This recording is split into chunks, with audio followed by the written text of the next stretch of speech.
When I think about partnerships, even if you think about the word partnerships, which implies something that's very human to human, I think sometimes what gets lost in translation, especially when you're talking to other leaders in the company who are more revenue and metrics driven, is a translation exercise of saying, okay, this is fundamentally something about building relationships with people, but how do we turn that and decompose it into atomic units that we can talk about when we're talking to folks who care about dollars and cents?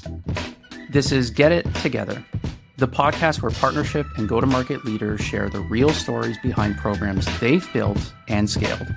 Hello, everybody. Welcome back to another episode of Get It Together. Today's conversation is one, like all of the conversations, I am very excited to have. Today, I am with Michael Shen, the head of growth at OuterSignal. Now, before that, Michael, you spent several years at Zapier. You were the senior director of channel partnerships at the end. You built and led the agency and solution partner program. What I'm really excited about is what got you there. You didn't come up through partnerships, but rather you largely came up through marketing, which I think provides a really unique and interesting perspective into all things partnerships. We'll get into kind of the core theme of today in a second, but Michael, welcome to the show. Anything I missed in that introduction? No, I don't think so. I was just going to mention I had a really circuitous route. I started out as a nutrition and wellness buyer managing supplements at Amazon. So it's been a fascinating journey. Yeah. That is fascinating. We didn't even talk about this. I had a stint in wellness and nutrition as well. Wow. On the B2C side. Yeah. Great. Two protein infused bros talking. Yeah. Clearly. Exactly. Yeah, exactly. Clearly. Yeah. Yeah. If you're watching on YouTube, you get the joke. If you're listening, we are both jacked, right? That's right. What we'll leave the listeners with. The video windows are struggling to hold our bulk. Yep, exactly. I'd love to hear about that journey a little bit. What got you to the point where you were leading partnerships? Yeah. What did that look like? Yeah, I spent full 7 years at Zapier. It was a fantastic run. I joined as a director of performance marketing, spinning up what was a very fledgling attempt to get paid advertising as a growth driver for the business after many years of organic word of mouth that really spread Zapier far and wide. And I scaled that scope to encompass most of the budget and the teams involved in performance marketing writ large at Zapier. And what I found as a common thread is if I take my kind of quantitative framework-based thinking into lots of different places, that can actually coalesce and bring focus to a certain area, right? So after taking that on for about 3 years, I spent a stint in business operations, helping the business run more effectively. And then my last stint at Zapier was building the channel partnerships program. It's a program that had been around for a really long time, but really needed a senior business operator to come in, introduce focus, introduce metrics, and really plot out the next path for its future. So that's how I landed in channel partnerships. It wasn't orchestrated by any means, but it was a really important area for the company to figure out as it thought about growth in the next couple of years. I want to dig into that. You joined to, did I hear it right? Was it paid media or paid search? Paid media. Yeah. Paid media generally. That's interesting to me because we have a couple customers where the partnership leader came up through paid media as well. And I've asked them the question I'm going to ask you. What was it or what is it about paid media that set you up presumably for success in partnerships? Like what were some of those lessons? What were some of the things that you took away from that? Because it's a small pattern that I'm starting to see emerge, people coming up through paid media, ending up doing really well in partnerships. Mm-hmm. I'd love to explore that. What are those things that you took away from that and brought into partnerships? I think paid media, in some sense, can be a very different world. It's a very oftentimes mathematical, metrics-driven, ROI-driven world that is very, very measurable in the space of marketing, right? When we think about canonical marketing, it's a lot of, Madison Ave, Fifth Ave, like type of advertisements, right? Where it's about driving the appeal of the brand, right?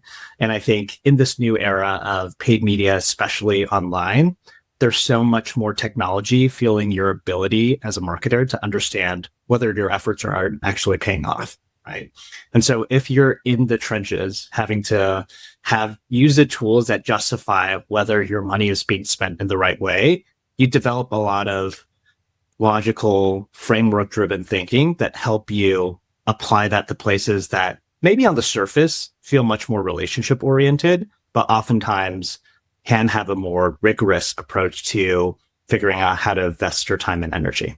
And so when I think about partnerships, even if you think about the word partnerships, which implies something that's very human to human, I think sometimes what gets lost in translation, especially when you're talking to other leaders in the company who are more revenue and metrics driven, is a translation exercise of saying, okay, this is fundamentally something about building relationships with people, but how do we turn that and decompose it into atomic units that we can talk about when we're talking to folks who care about dollars and cents? Expand on that, atomic units. Yeah. So I think like it could be as simple as saying, okay, when I think about partnerships, and then we'll go into it in a little bit, but we're plotting out the vision for this. How do I take it from just painting the picture of a wonderful burgeoning partnerships program that has XYZ components in it and really talk about how many partners do we see and can we align on what success looks like? What is the composition of large versus small partners? What are our expectations around the goals and metrics that we have for them? What ultimately is the productivity and, the partnerships? What does that actually drive in terms of revenue for the company? And does that mean something meaningfully to the trajectory of the company, right?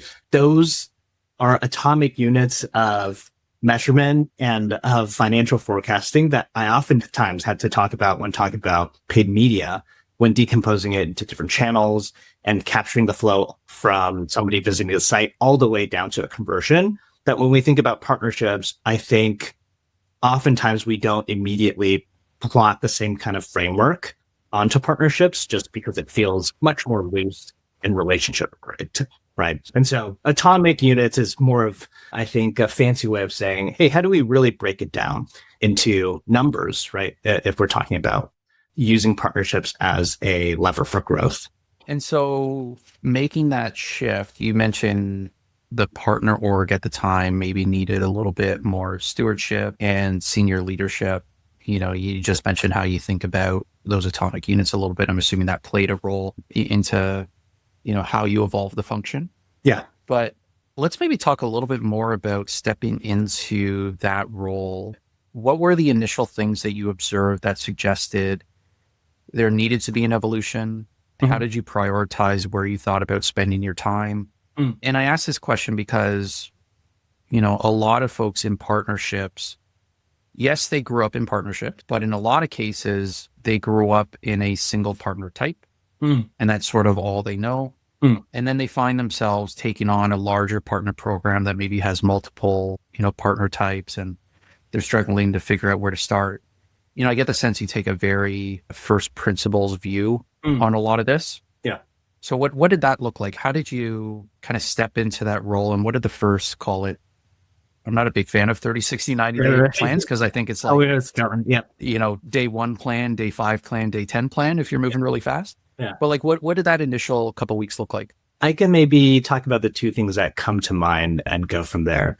I think the first thing that comes to mind is like the canonical read the room, right? I think a lot of leaders can come in with a lot of different energy, but in my case, I came into a role and a program that had been around for some time, right? And so the initial diligence is really talking to people not only within the partnerships team, but outside the partnerships team to really understand what the perceptions are, right? How is this effort being perceived at the company, being judged at the company, positive or negative, right? Because ultimately, when you want to build a successful partnerships function, you will need the support of folks around you, right? This has often been talked about, something where regardless of where you report, partnerships touches many aspects of the company, from product to marketing to senior leadership. And so understanding who are your allies and who are your detractors, that's actually a really important political aspect to, especially at a larger company, of understanding where you need to focus your energy as a leader, right? And then secondarily, I would say like part of this exercise is also trying to understand what is actually working, right? And so talking to the team, talking to the partners, and really understanding where you are finding alignment between partner goals and internal goals is important. Now, when I joined the team, I think one of the biggest disconnects that I saw is like the partners were being incentivized in a certain way that weren't actually aligned to the goals of the company. And that kind of disconnect is really foundational. So it's my job to identify it and then make recommendations as we think about changes to the program to put these more in line.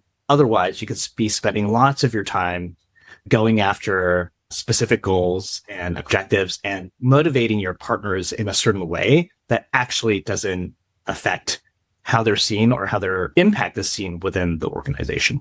Are you able to share some examples of what those disconnects were that you saw? And again, the question comes from a place of, I know a lot of the folks that we chat to, candidly, they may not recognize that that's the case. Mm-hmm. And so I think maybe sharing a couple examples will help them step back and say, oh, shoot, like I think we're actually doing that at our org as well.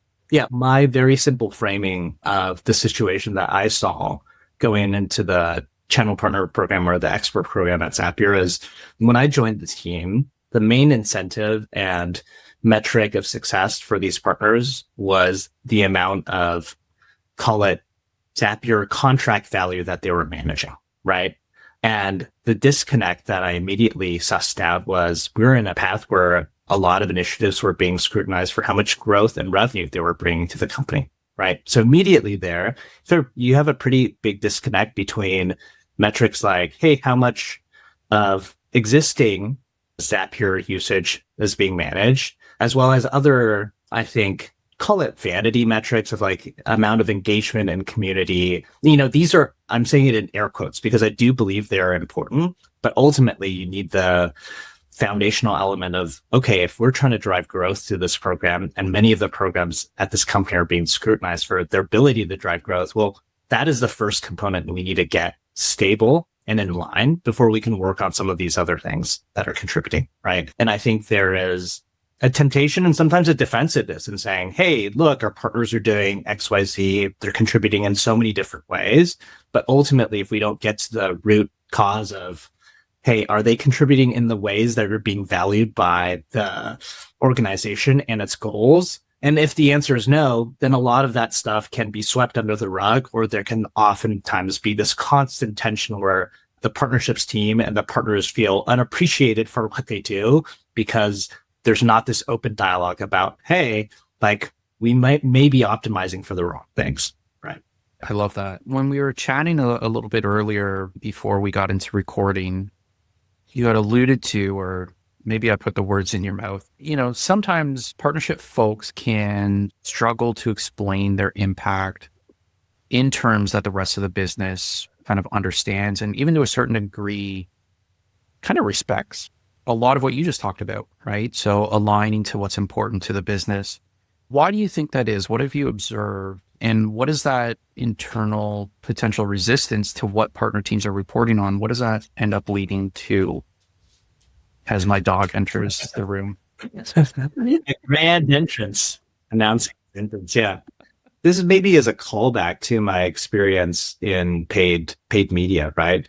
Oftentimes when you're in paid media, you have to understand what are the attribution rules for a company, right? In less technical parlance, like how do we count value? What are the rules associated with that? Who gets value when? And how does the company see that? And so I think for me, returning to those roots allowed me to have those conversations earlier on in my tenure as a channel partner leader than maybe I would have otherwise, right? Because I would know to interrogate, okay, if this effort is, for example, if we are being compared to the productivity of, say, the sales organization, if in case a partner and sales team are both interacting on a deal, how do we actually portion out value accordingly, right? Or, the team had run various one-off studies on accounts where a partner has been attached and those that have not, and understanding, okay, what is, again, the perception of the methodology behind running that kind of study allowed me to understand, wow, the leadership team believes there are some issues with the way that we measured in the past, whereas the partner team believes, okay, this is the holy grail for establishing that we have impact, right? And so if those things are not brought out into the open, again, there can be this bifurcation of partner team feeling like certain studies, certain metrics that we look at Those are the things that demonstrate our value when in fact perception can be very, very different. How do you get to the root of that disconnect? Is it as simple as asking? I think it starts with asking for sure. Okay. I think the second aspect is and asking and not taking fuzzy answers as taking fuzzy answers. And I think it's as simple as asking, but it also needs to follow up with not taking fuzzy answers as, okay, I'm ready to move on. I think you need to really establish with the folks that you're talking to, what are the reasons you have to believe or not believe in this, right? Like, and making people really clarify what are their assumptions and biases so that you almost know what the rubric is for proving or disproving what they believe in, right? So that's one aspect of talking to the stakeholders that you have to manage in terms of making sure everyone's on the same page of how we're looking at something, right? I think secondarily, it comes down to, okay, how do we actually very discreetly get to a decision, right? And in a larger organization, it's pulling everybody together and saying, hey, here's a proposal of how we're going to measure it looking forward. You know, whether it's a fist of 5 or whatever mechanism you want to get, like make people agree or disagree in the room, right? Sometimes in this case, I found you can have a side conversation where an opinion gets expressed. That person may or may not be the decision maker. And then suddenly you have this whole entangled web of beliefs and previous conversations that aren't very aligned. And especially at a company of a couple hundred people, you need to really identify who makes the final call here. And also, how do we get to an alignment across the most important leaders? And that comes with having the conversation and spelling out the rules very concretely so that people have something to react to, right? These one-off studies and conversations where people ask, like, what do you think? Especially, I will say, even in the case where you have like a senior IC talking to a CEO or somebody in the C-suite can produce something that's like a tepid yes or no that's murky, and that's actually more dangerous than a firm yes or no, right? You might have somebody saying like, oh, that looks pretty interesting. Yeah, maybe you should follow up on that. And that's actually, I would say, navigate away from that and try to manage conversations toward I agree or I disagree. Right. That's how you actually navigate the conflict, especially when people are more conflict averse or because of the power dynamics, they don't really want to speak their mind. Yeah, it's super interesting. And I know, again, when we chatted previously, you described this reframe that you made that you felt made a pretty big difference, which was instead of trying to defend partnerships and everything you were doing within, how you were measuring, what was important to you within partnerships, rather than trying to defend that, you led with skepticism. What does that mean to lead with skepticism? And does it play into what we're talking about right now with how you're interacting with key stakeholders? Yeah, a little bit. I will say maybe I would reframe what ended up being successful as you still have optimism rather than skepticism. Like skepticism is my strong suit, I will say, and it serves me well, and I'll go into it. But I think, especially shout out to my manager at the time. You still have to lead with a vision, right? You still have to help people see what is this at its most successful stage, and what is the time frame needed to achieve that.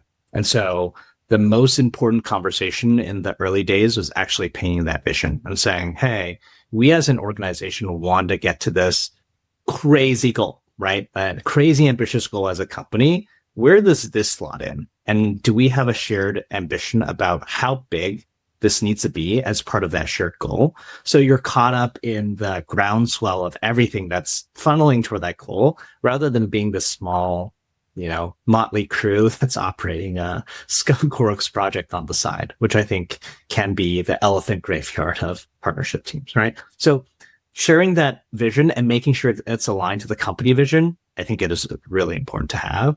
When I talk about skepticism, though, I think you are most certainly, especially if you work at a company where there's not an abundance of partnerships experience, going to receive a lot of questions on, well, why do you believe this is the path that we need to carve out?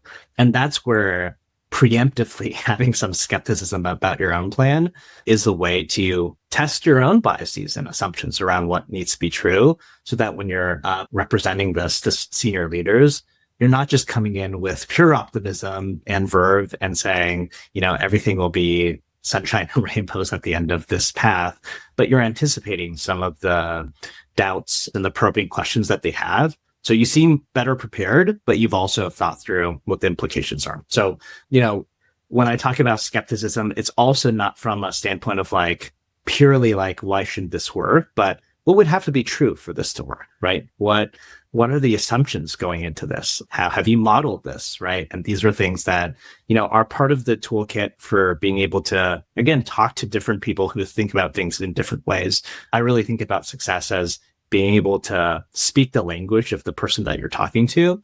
And if you're in partnerships and you're surrounded by lots of people who work with partners, there's this addictive energy of like making things happen and talking to folks who are in the bubble of partnerships. And I think like being able to step outside of that and realize, okay, there are some people with no experience in the space who may question the measurability of something like this. How do you also talk to those people as well when you're trying to motivate? I think that's a really important call out, which is, I'll use my words like candidly, and this is true for a lot of functions, but I definitely see it within partnerships. You're kind of in your own echo chamber a lot of the time. And, the way that you think about the world and the universe and the impact that you're driving for the business may be a little bit different than how other key stakeholders in the org could be thinking about things. Stakeholders like the CFO, CEO, heads of other functions, yes, certainly. And I like what you said about, sort of preparing for that skepticism you might face. It's very similar to how I suggest people prepare for board meetings, right? Like really try to sit down and brainstorm, like, where is there going to be skepticism in what you're presenting? Can you get ahead of those objections, those questions? So it sounds similar in that sense. I will add one other thing. I think it's about being measured rather than being, it's not about being negative about your own program, but I think it's about being measured so that even, sometimes when people hear data driven or like being able to defend against skepticism, they think about, let me bring the absolute best data points that I have that weigh the scales, tip the scales in my favor. Right. And I think, this is situation dependent, but I think sometimes I think about my vantage point as somebody who approaches a lot of things with skepticism. If I hear somebody giving me overwhelmingly positive data points with no negative data points or issues, I'm immediately like, on red alert, high alert, thinking, wow, this person is hiding something from me. Right. And so it's about making a measured point and talking about places where things are working, things are not working. What is the data that suggests one way or the other, rather than going in with this ingoing assumption of like, okay, everything must be working. I have to like come up with all the best data points I have to exactly prove my point, especially as you're presenting to some people with a more skeptical view. That's actually going to be the wrong approach. Actually, maybe before I get into that, where did you find the most skepticism was coming from? Is that when you're trying to have like a financial conversation with people in finance? Was it with sales leadership? Was it with the CEO? Where did you find yourself really needing to make sure you were prepared properly for key conversations internally? Yeah, I would say without getting into too many specifics, I think what I noticed that a lot of the skepticism can come when there's not a lot of pre-existing knowledge about something, right? So one example I could give is there was an early conversation where we were sitting in an exec meeting and we had just launched an affiliate program, and the affiliate program was being compared to the partnerships program and lumped into this whole thing of like, well, why do we have two separate programs to begin with? Isn't this all like discount incentives for people to go do stuff for us, right? And so as somebody who has spent some time in partnerships, I can imagine how there's a sense of immediate defensiveness and revulsion of like, how could you compare me? These are vastly different things. And so to go back to your point of where you find a lot of the skepticism, I think it comes from a genuine place of, call it ignorance about the different places in which different types of partners can be successful and how to best represent that. And I think making sure that you can maintain composure in those types of spaces and be able to explain, I think that is oftentimes the first level of, hey, can we get to the shared understanding of how the world might work and be successful for us?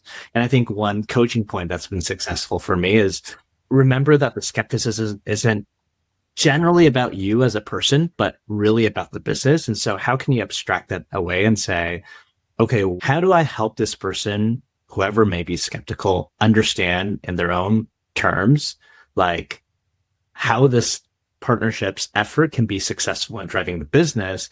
Then you can work backward into asking more questions to them to understand where is the actual knowledge blockage, right? Like, where are they failing to understand something? Whether it's a spreadsheet or it's a document or it's a conversation, what exactly do they need to be convinced of? And coming at it from serving that need rather than, okay, I know I'm going into skeptical conversation to an earlier point. Let me just arm myself with a bunch of random facts that I can spit out in order to defend my point, right? So it comes back in a more pithy way. I think it comes back to understanding your audience when it comes to the skepticism and really drilling down into what are they getting hung up on and attacking it from that standpoint. When you think about going into one of these meetings, having a conversation with one of these stakeholders, how are you preparing for that? Like you mentioned, going in with a certain level of confidence, not necessarily being shaken in the moment when you're getting maybe challenged. Yeah. It's not a challenge of you. It's just for the betterment of the business. What are you doing to prepare for that meeting? Everything from like mentally preparing to go in and also, what metrics, data points are you bringing to the table that are generally going to resonate with those folks? Yeah. I'm a big fan of, I forget the exact Japanese term for this, but really trying to orchestrate the outcome of a meeting even before I walk into the meeting, right? What that means is if I have a chance to preview what I'm going to present either to the direct report of the person that I'm talking to, somebody who knows them well, or to them directly, I try to find the time to prep for that beforehand so I can anticipate what are the questions that are going to come up. And more importantly, it can map who are going to be the people who are going to be supporters versus detractors in that meeting, right? I think a lot of the anxiety often comes from going into the meeting with a lot of uncertainty. Like, I don't know how this meeting's going to go.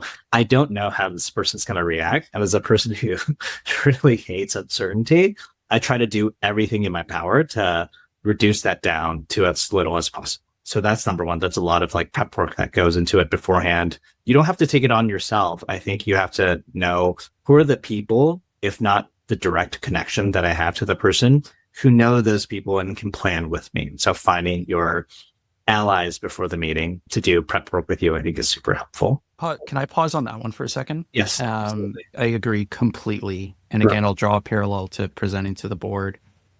Like, same idea. If you can get ahead of it, if you can prep even with the board member ahead of time, have a couple one-on-ones with board members and kind of preview what you plan on sharing, like all of that, I think, goes so far in making sure that, to your point, like you're actually controlling the outcome of the meeting more so than obviously people that don't do that prep. I think a lot of people don't even think about the concept of, trying to orchestrate the outcome of a meeting, but I do think it's critical, and I think it's a skill worth flexing. Yeah. One of the things that I've done, and this is, I don't know, your thoughts on this is probably going to sound goofy as I say it out loud. I still do exactly what we're talking about. But the other thing I've done is I've kind of built almost like persona-based prompts for ChatGPT, Gemini, Claude, whatever your tool of choice is. And I'll share, like, here's what I'm planning to present. Act as this person. Here's kind of the pre-populated prompt. Like, hammer me as hard as you can. Yeah. And I have actually found that to be very beneficial and a really good predictor of the types of questions that I'm going to get. And I can prepare in advance for how I might want to answer something. Yeah. So I'd throw that out there too, because sometimes it can be hard to get on people's calendars and make that thing happen. If you can do human to human, do it. But I've also seen some pretty good success kind of leaning on our robot friends. Absolutely. I don't think it's goofy at all. I was going to mention that I do something similar. I think the way to think about it too is sometimes there's nervousness about having a bad conversation. I think even if you have a quote unquote bad conversation, it's all just data, right?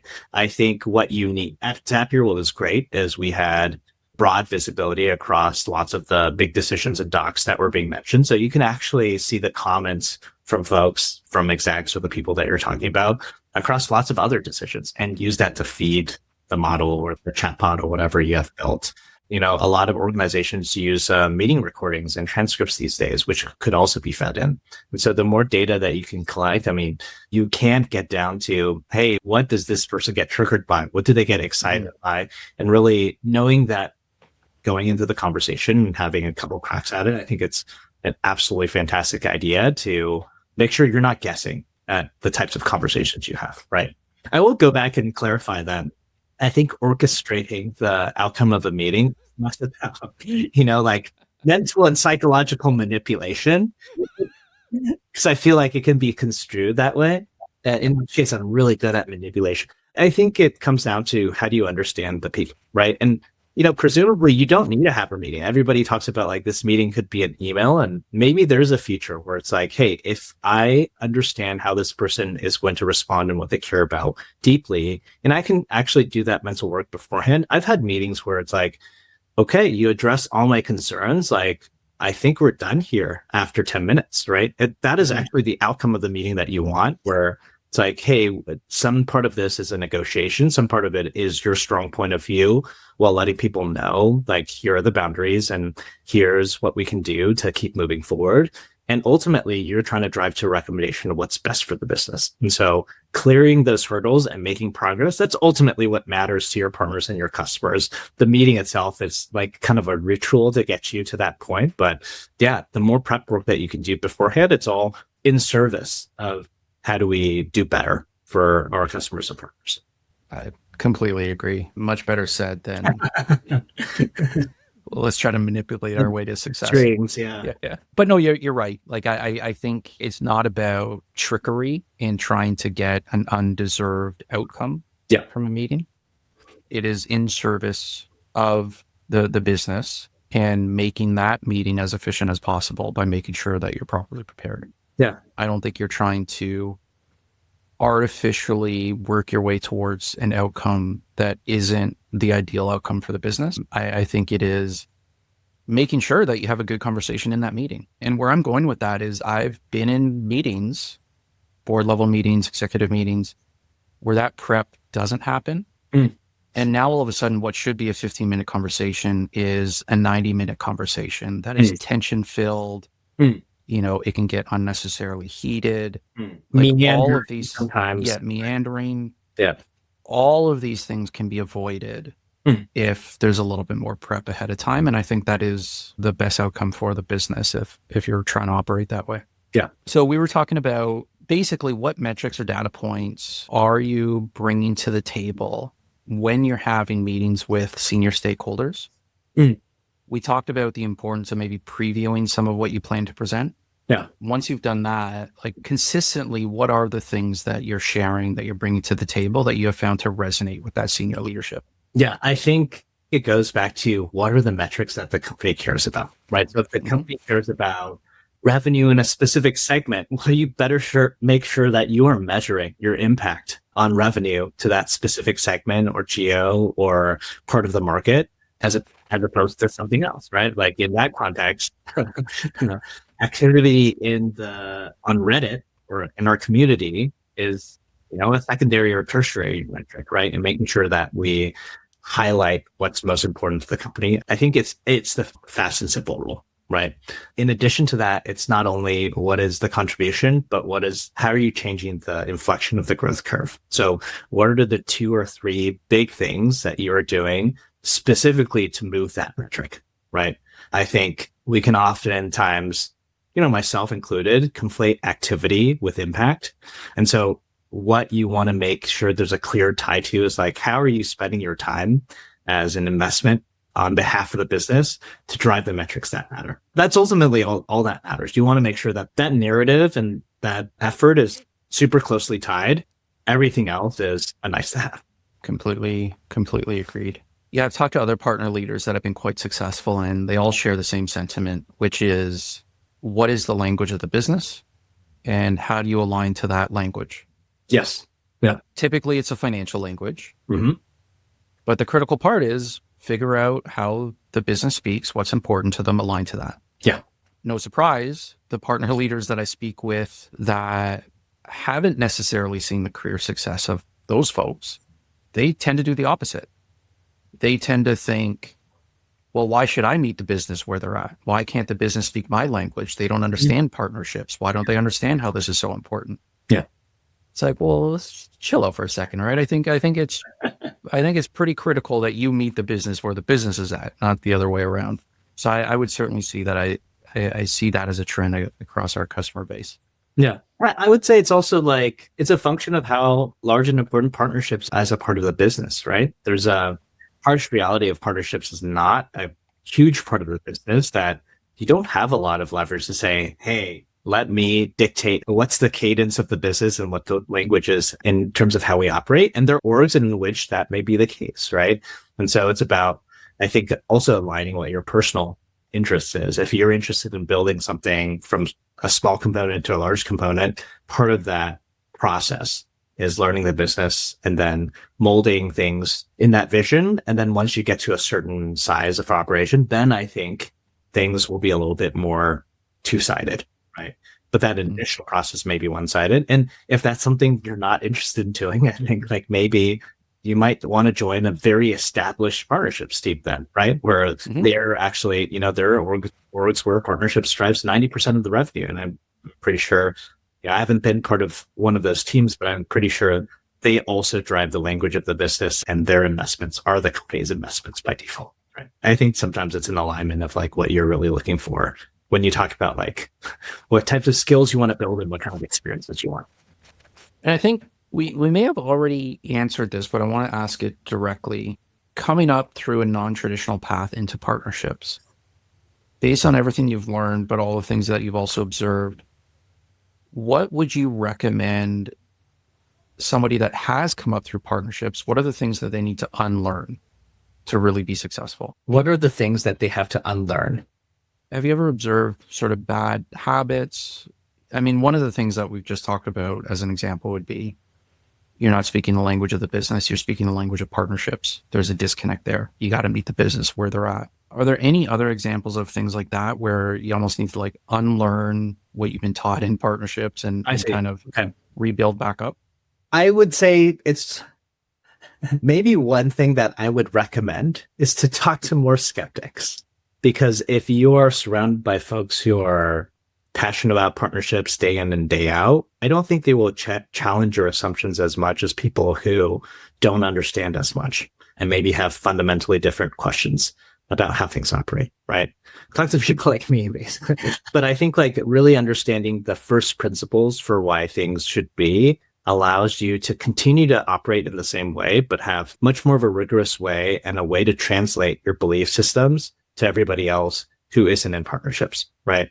What I mean by that is going back to some of my conversations, like understanding whether it's like building a financial model or attribution or some of these things, like they aren't so much as prescriptive things that you must do. And they're more so ways for you to understand partnerships even better from a different lens, right? And so this is a recommendation that it extends to partnership managers or leaders, right? Oftentimes, if you go to an industry event, like you're talking to people in the same space who understand the same context, maybe looking at things the same way. And for you to really develop your own point of view and to be able to be successful, I think you need to talk to people who are outside of partnerships, and especially folks who may be skeptical, so that you can harden your own thinking, right? A bit of an abrupt shift in my questions. The role of experimentation. I want to get into this a little bit because as somebody myself, I grew up through paid media. I think experimentation is just core to what you do in paid media. I often find times within partnerships, there's a lack of experimentation. How did you think about bringing experimentation into the partner or when you started to lead it? It's a great question. I think experimentation needs to be an aspect of every function, not just partnerships, right? So I think it's more about the culture and maybe the process to make it easier for everybody to do things rather than something that's like in some cases, like, you don't want, maybe in accounting, you don't want too much experiment. But in partnership, I'm lucky to have had a team and a culture that was already pretty well suited for experimentation. I think the main challenge that we needed to figure out is what is a lightweight way to track all this experimentation across teams and identify the key hypotheses we were having, right? So I actually think the problem that we needed to solve, or maybe the thing that we needed to optimize, is, okay, how do we make sure we're experimenting on the right things as opposed to just whipping a bunch of different tests up? Because I think that I actually experienced maybe the opposite extreme, which is not a lack of experimentation, but experimentation that wasn't focused, right? So I do think like the thoughts I have here is really aligning on what do we want to learn? Like, what is our learning objective before we start to plot out, like, I will do this and I will do that, and tying it back again to, we're learning this because we want to drive these aspects of company goals upward. That is very important, right? Like, for example, we need to drive upmarket revenue. So specifically with upmarket partners, we have 3 different levers do we want to test. A is a financial incentive. B is more attention for high growth partners, etc. Like, there needs to be a through line between your experimentation and the ultimate business metric that you need to drive, as opposed to something that lives in isolation, right? Because otherwise it could say teams spinning up 10, 15 experiments a month. They all conclude, and then we all do retrospective, and everything's well documented, but it's unclear. Okay, how does this actually map to the business metrics we're trying to drive? And I think it's by no fault of anybody in particular. It's just, there is a rigor around making sure what you're doing actually affects the business rather than just activity for activity's sake. I love the examples that you shared as well. Those are certainly meaningful potential experiments that a lot of people could think about. So I think that's great. We're going to wrap up here. We can't leave without talking about AI. Yes.